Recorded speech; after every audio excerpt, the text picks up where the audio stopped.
Check out all these new friends. Look at these little samples, so precious.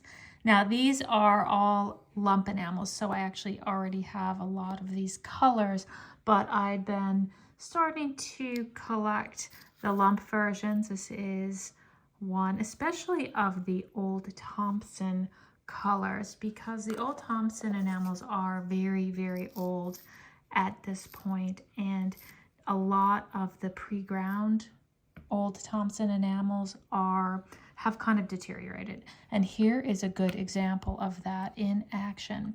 This is the lump. This is exactly what I just showed you right here. Look at this beautiful color. Let's see if we can get the color on there. How vivid it is.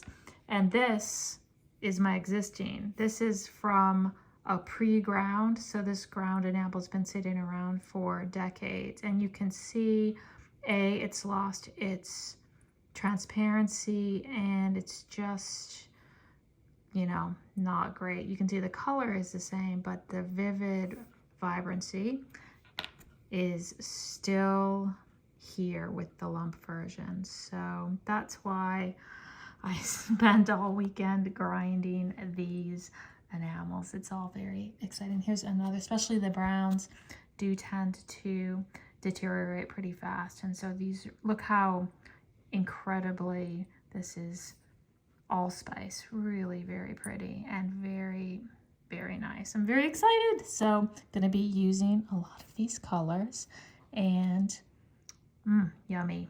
So there we have it. Lump enamels.